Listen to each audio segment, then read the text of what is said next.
Hello நண்பர்களே, இது எங்கள் வீடு பக்கத்தில் ஒரு காலி இடம் இருக்குது.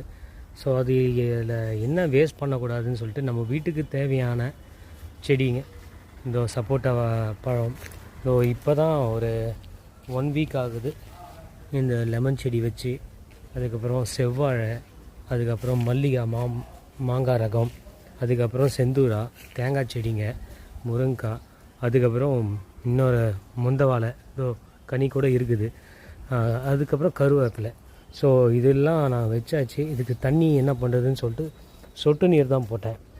இதுவும் அதே பிரச்சனை தான், காவாக எடுக்கணும் எல்லாமே. ஸோ சொட்டு நல்ல தண்ணியும் யூஸ் பண்ணுறேன்.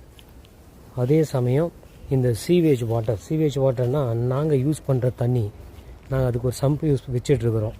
அந்த சம்பை ஃபில் ஆகிடுச்சுன்னா அந்த தண்ணியை மோட்டரை போட்டு இங்கே இருக்கிற ஒரு 10 செடி அதில் பாய்க்கிறோம். 10 செடி அதில் கட்டுறோம். ஏன்னா அந்த தண்ணி வேஸ்ட்டாக தான் போகும். சாக்கடையாக தான், அது வேஸ்ட் தண்ணியோடு தான் போகும். அது போய் என்ன ஆக போகுது? வேஸ்ட்டாக தான் போகும். ஸோ இங்கே யூஸ் ஆகிறதுனால யூஸ் பண்ணுறோம். அது ஒன்றும் நம்ம டைரெக்டாக பூமியிலேருந்து விழுந்து டைரெக்டாக செடி இழுக்க போகிறது கிடையாது. ஸோ அது நம்ம பார்த்துட்டே தான் இருக்கிறோம். அது செடிமெண்ட் ஆகி ஃபில்டர் ஆகி தான் அதுக்கப்புறம் வேரில் அது ஃபில்ட்ரு பண்ணி தான் அதோடய தண்ணி எடுக்குது. ஸோ இந்த தண்ணியை பயன்படுத்துறதுனால நமக்கு பழங்களில் எந்த உலகத்தில் வெளியே யூஸ் பண்ணுற ஃபெர்டிலைசரை காட்டிலும் இது ஒன்றுமே நம்மளை கஷ்டப்படுத்தாது.